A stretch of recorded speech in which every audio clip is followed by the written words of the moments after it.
안녕하세요. 크립토TV입니다. 저는 중국계 코인과 리플 모두를 들고 있긴 하지만 워낙 마음고생이 심한 코인들이라 자주 언급하지 않았을 뿐인데요. 참 우리를 힘들게 했던 코인 중에 이 중국 코인의 탈출 시기를 가늠해보고자 이번 영상을 만들게 됐습니다. 아시겠지만 중국 경제는 이미 살릴 수 있는 골든타임을 한참 놓친 것 같습니다. 이게 1월 22일자 기사였는데요. 5년여 만에 최악 수준 중국 증시가 글로미 원데이를 맞았다고 합니다. 이게 최근에 뭐 부양책 있었잖아요. 372조짜리 부양책 직전의 기사여서 조금 더 암울했던 것 같고요. 2019년 1월 이후에 지금 최저치를 기록하고 있다. 뭐 중국 본토는 말할 것도 없고 홍콩 증시까지 폭락 중입니다. 그래서 앞으로 당신들이 어떤 경기 부양책을 갖고 오더라도 기대감이 이제 한껏 낮아져 있다. 뭐 해도 안 된다는 거죠. 그리고 자금 유출 계속 될 것이다. 이런 부정적인 기사가 주를 이루고 있고요. 또 하나 기사인데요. 한 2년 전만 하더라도 중국에 이제 허리를 담당하는 중산층이 약 5억 명이 넘었다고 합니다. 근데 5억 명에서 1억 명이 이제 2년 새 빠져버린 거죠. 한 4억 명 정도 남았다. 큰 이제 소비를 담당하는 중산층이 1억 명 넘게 사라지면 정말 중국 입장에서는 타격이 크지 않을까 싶고요. 이거는 제가 보고 이제 눈을 의심했는데 중국 부동산 나쁘다, 나쁘다, 뭐 말만 들었었고요. 또 중국 뭐 돈만 되면 어떤 거든 한다고 하잖아요. 근데 집 사면 아내를 공짜로 드립니다. 참 눈을 의심했습니다. 그러니까 BMW 주거나 뭐 골드바를 주거나 이런 것까지는 이해를 하는데 그만큼 이제 미분양이 심각하다는 거고요. 이거 이제 결국 벌금 맞고 뭐 사라졌다는 걸로는 알고 있는데 그만큼 참 중국 경제가 특히 부동산이 심각하다 보시면 될 것 같아요. 근데 반면에 미국은 뭐 미국 주식 하시는 분들은 아시겠지만 연일 파티 중입니다. 뭐 AI 발, 뭐 반도체 발 하면서 계속 신고점을 경신을 하고 있죠. 다우존스, 뭐 S&P 500, 나스닥 연일 최고점을 경신을 하고 있는데 반해서 중국 증시, 상하이 증시 요거는 이제 작년 1월부터고요. 요거는 두 달도 안 됐습니다. 작년 12월부터 벌써 10% 넘게 전체 지수가 빠진 겁니다. 뭐 홍콩도 그렇고요. 상하이도 그렇고요. 너무 많이 떨어졌기 때문에 이제 부양책이 계속 나와야 되는데, 그리고 이제 시총 순위별로 세계 주식시장 시가총액 순위를 보면요. 1위가 미국, 2위가 중국, 3위가 일본, 4위가 홍콩, 5위가 인도였는데요. 홍콩이 워낙 많이 떨어졌기 때문에 결국 4위 자리를 인도에 내줬다고 합니다. 이제는 더 이상 뭐 홍콩을 뭐 금융의 허브네 이런 소리를 하면 안 될 것 같다는 생각도 듭니다. 워낙 상황이 좋지 않거든요. 그래서 아까 잠깐 말씀드렸지만 372조짜리 부양책이 나올 예정입니다. 검토할 거고요. 카드를 만지작거리고 있다. 이제 여기에 얹어서 뭐 50조짜리 또 하나 뭐 발표를 하는 것 같긴 한데요. 문제는 이게 뭐 구체적인 것도 아니고 이거 그냥 우리 애들 쉽게 말하면 국영기업들한테 꽂아주면서 뭐 부양 기금으로 활용해 뭐 이런 식으로 나왔다는 거죠. 그러니까 이 부양책이 나와봤자 물론 이제 홍콩 증시나 뭐 상하이 증시나 찔끔 오르긴 올랐는데 생각한 것처럼 큰 반등이 나오질 않았다. 그래서 사람들이 평가하기로는 자본시장 발전을 강조했다고 하는데요. 구체적 부양책은 없다. 그냥 국영기업들한테 찔러준 겁니다. 그리고 부양책 나와도 투자자들은 여전히 회의적인 입장이다. 이제 중국이 무슨 짓을 해도 믿지 않는 겁니다. 그리고 이것도 역시 부양책 이후에 나왔던 이제 국내 기사인데요. 국내 기업들, 호텔이든 화장품이든 화학 주식이든 중국에 중만 묻어 있어도 폭폭 떨어진다. 차이나 리스크 언제까지 갈 것이냐. 그러니까 이 빨간색 부분이요. 매출 중에서 중국 지역 비중이 많은 그 비중, 중국 내 매출 비중이라 보시면 됩니다.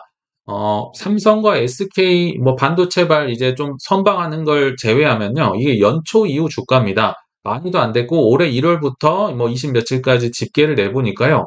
뭐 2차 전지부터 뭐 화장품 아예 엄청난 마이너스를 기록하고 있다. 정말 중국과 엮이면 안 된다. 중국 탈출 러시가 이어지고 있다는 거죠. 그나마 불행 중에 다행이요. 참 이게 코미디 같은 일인데요.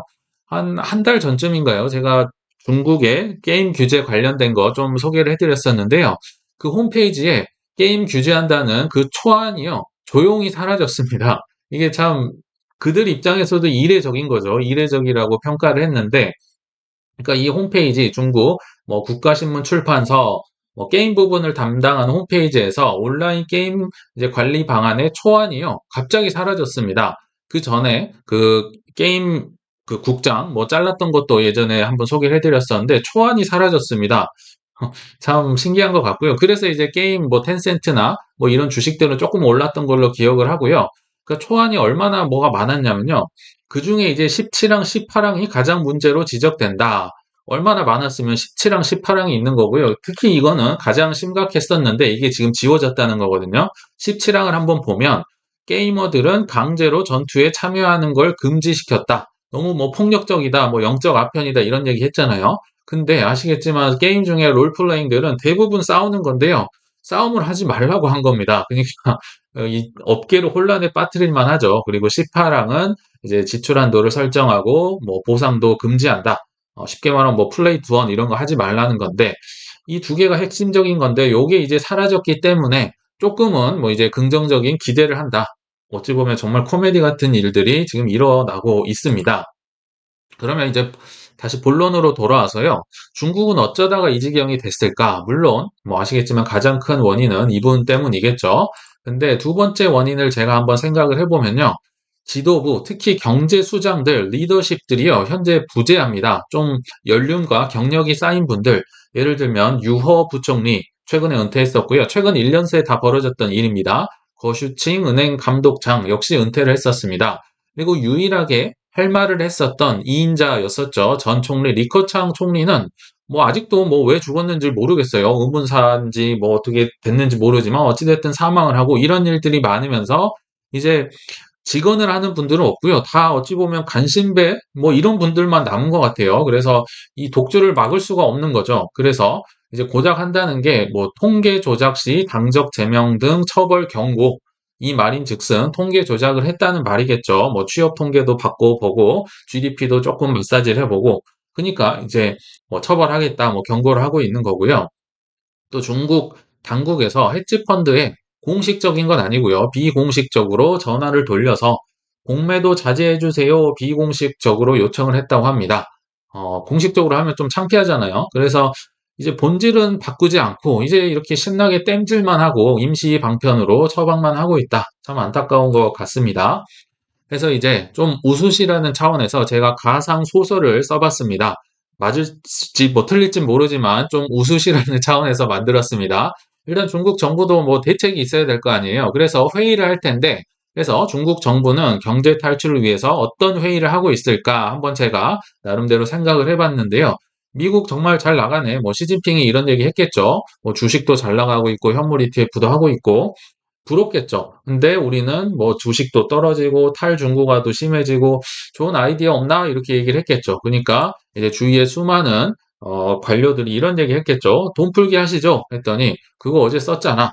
뭐 이럴 수 있겠죠. 뭐 370조 나 썼잖아요. 금리 인하 하시죠. 그건 아껴도 그냥 최후의 수단이니까 아직 미국도 안 했잖아. 그러면 대만 침공 한번 가시죠. 그것도 뭐 최후 보루다. 이건 정말 나중에 써보자. 그럼 통계 조작 한번 해보시죠. 이거는 몰래 쓰는 거지. 조용하라는 거죠. 자, 그럼 규제 좀 풀어봅시다. 또 어떤 분이 얘기했겠죠. 그러니까 요건 뭐 남았는데 우리 규제 많이 했는데 아직 안 푼 거 뭐 있어? 뭐 쓸만한 거 있어? 뭐 이렇게 얘기하지 않았을까요? 그래서 이제 직원이 얘기를 하는 겁니다. 게임 규제 초안도요, 어제 슬쩍 지웠습니다. 그리고 홍콩에 지금 ETF, 비트코인 ETF를 빨리 런칭시키면 좋을 것 같습니다. 뭐 미국도 잘 나가고 있더라고요. 뭐 이렇게 제안을 했을 수도 있을 것 같아요. 그래서 뭐 아직도 회의 중인데요. 비트코인, 뭐 시진핑이 얘기합니다. 중국 돈 자꾸 빼돌리고 외화 유출되고 통제도 이거 안 되잖아. 뭐하러 그런 걸 하나. 분명히 이렇게 얘기하겠죠. 여전히 싫어할 텐데. 그게 아닙니다. 키워서 잡아먹기 위함입니다. 일단은 키워야 뭐 나눠 먹든 잡아먹든 할 거 아닙니까? 이런 거죠. 그래서 미국이요, 지금 비트코인 현물 ETF를 승인을 했는데요. 유입액이 첫날에만 약 7억 달러가 들어왔다고 합니다. 엄청난 이제 히트 상품이고, 경제 활성화가 되고 있다고 보입니다. 게다가 2025년에 지금 반감 기발, 불장, 강세가 예상되는 데다가 올해 4월에도요, 비트코인 반감기란 게 있는데요. 요때 좀 맞춰서 뭔가를 하면 좋을 것 같은데요. 그래서 이 기회를 이러저러해서 이렇게 활용하면 좋을 것 같습니다. 요건 이제 뒤에서 말씀을 드리고 그래? 그러니까 일단 시진핑이 진행시켜 뭐 이렇게 하지 않을까? 저는 이런 생각을 한번 해봤거든요. 뒤에서 좀 더 말씀드려 볼게요. 일단 중국이 막다른 골목에 몰렸죠. 그러니까 다음 행보가 뭘까요? 일단은 홍콩에서 판을 키운다는 것 자체는 이제 더 이상 호재도 아닙니다. 오히려 자연스러워졌죠. 그 뒤에 뭐 잡아먹든 나눠먹든 이런 걸 할 것 같은데요. 그래서 최근에 홍콩 금융당국이 현물 결제 방식인 비트코인 ETF를 허용할 것이다. 빠르면 1분기 내에 나올 거라고 지금 예상을 하고 있어요. 그러면서 이제 현금 방식을 고수하는 미국식 ETF랑 차별화됐다. 이 현금으로 하면 뭐가 안 좋냐면요. 현금으로 바꿔야 되기 때문에 자산운용사들이 이걸 팔아서 뭐 수수료도 나올 수 있고요. 현물로 들고 있으면 요걸로도 좀 장난을 칠 수가 있어요. 좀 기다렸다가 뭐 수익을 본다든지 이런 장난을 칠 수 있는데 이런 게 이제 원천 차단이 됐는데 그래서 차별화를 둔 거죠. 홍콩은 현물 결제 방식을 해서 좀 더 많은 자산 운용사를 끌어오겠습니다. 뭐 공식 발표가 나왔던 거죠. 1분기 내로 하겠다고요. 그리고 또 하나 기사가 났는데요. 홍콩에서 웹3 페스티벌을 굉장히 크게 개최를 하는 것 같아요. 웹3 수용 이끄는 이제 대규모 행사를 만든다고 하는데요. 좀 기사를 살펴보시면 공교롭게도 이게 2024년 4월 6일에서 9일이다. 반감기를 앞둔 직전이라는 거죠. 그러니까 반감기 타이밍을 기가 막히게 알고 있습니다. 그래서 뭐 인원들도 300명 이상을 참여시키는 큰 행사로 만들 거고요. 홍콩의 재무장관, 홍콩에도 SEC가 있죠. SEC 뭐 위원장, 그리고 원샹 블록체인과 해시키 그룹, 여기가 이제 공동 주최자들인데요. 이런 분들이 나와서 판을 키우고 반감기 전에 이제 좀 많이 홍보를 할 것 같아요. 그러니까 이런 막다른 골목에서 결국은 중국이 페이크성입니다. 진심이 아니에요. 이제 페이크성으로 중국 본토까지도 판을 키운다면 홍콩은 당연히 키울 거고 중국 본토까지로 이 훈풍이 넘어온다면 저는 그때가 중국 코인을 조금 매도할 시점이 아닌가 이런 생각을 해봤습니다. 예를 들면 이런 겁니다. 과거에 제가 중국 관련 글을 영상을 굉장히 많이 만들었었는데요. 그때 했던 말 다시 한번 반복을 해보겠습니다. 예를 들면 이런 식으로 훈풍이 불 수 있습니다. 정확히 맞출 수는 없겠지만 NFT는 허용해 줄게. 지금도 중국은 NFT에는 굉장히 관대하거든요.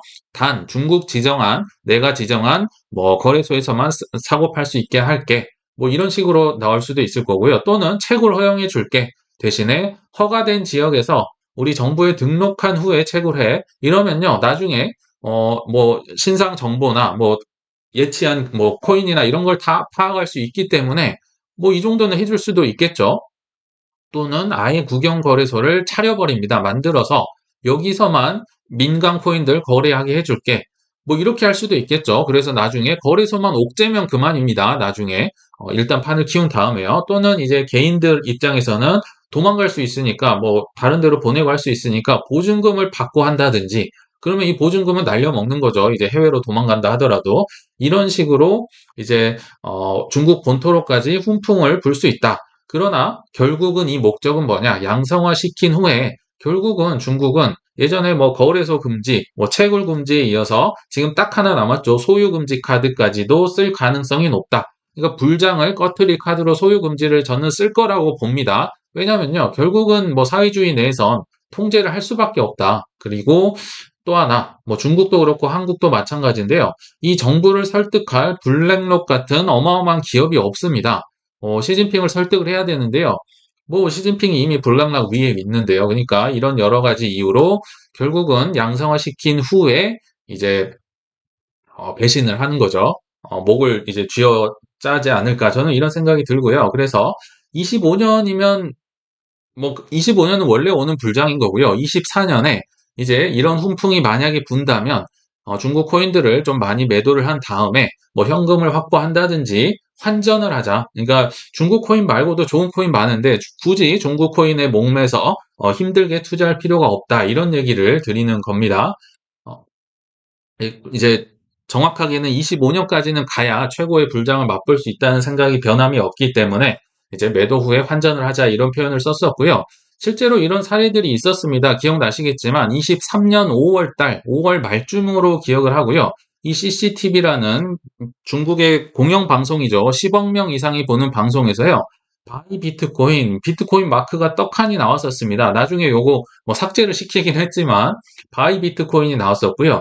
NFT 소개가 나왔었죠. 그리고 중국인들 탁구 좋아하잖아요. 이 탁구의 이제 뒤 배경으로 플로키닷컴, 플로키라는 밈코인이 이제 광고가 나와서 이 코인이 뭐 10몇 퍼센트 갑자기 올랐던 걸로 제가 기억을 합니다. 정말 말도 안 되는 일들이 간혹 일어나거든요. 그래서 이런 가능성이 24년에도 충분히 나올 수 있다. 홍콩뿐 아니라 중국에 훈풍이 불 수 있다는 거죠. 물론 목적은 옥죄는 거긴 하지만요. 그래서 결론을 한번 맺어보면요. 25년 불장에 탈출하는 것도 좋긴 합니다. 뭐 이런 거 저런 거 귀찮으면 그것도 좋은데요.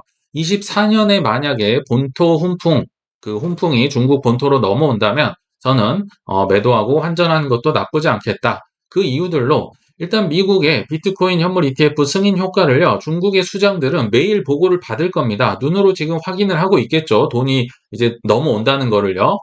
그래서 이제 중국 수장들의 마음이 움직일 것이다 하고 보고 있고요. 또 아까 말씀드렸지만 중국 코인으로 굳이 부자 되지 않아도 됩니다. 왜냐하면 업계 특성상 너무 빠르잖아요. 계속 새로운 게 쏟아져 나오는데 혁신이 필수인데요. 이 중국에서는 새로운 기술 개발의 확률이 굉장히 낮습니다. 그냥 블록체인 뭐 왔다 갔다 하는 거 그런 거 특허만 많을 뿐이지 기술 개발을 할 확률이 낮다. 그래서 제가 바이낸스 그 거래소와 BNB 토큰을 이제 장기적으로는 낮게 평가를 하는 게 결국은 미국 정부의 규제를 받기 때문에 장기적으로는 이제 점유율이 떨어질 것이다. 그렇게 생각하는 거랑 같은 원리라고 보시면 좋을 것 같고요.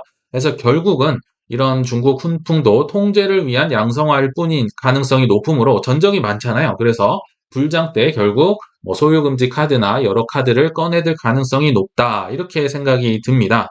그래서 중국 상황이 매우 안 좋으니까 오죽하면 이제 대만 전쟁 얘기까지 공식적으로 나오는 상황인데요. 근데 만약에 작년 2월처럼 기억나시죠? 중국발 훈풍이 24년 내에 언젠가 한번 분다면 앞선 이러저러한 이유들로 저는 중국 코인은 대부분 다른 코인으로 갈아탈 생각을 하고 있습니다. 중국 코인 홀더분들 조금 더 인내심을 가지고 24년 내에 좋은 탈출 시기가 오길 바라면서 저는 이만 물러가겠습니다. 네, 시청 감사합니다.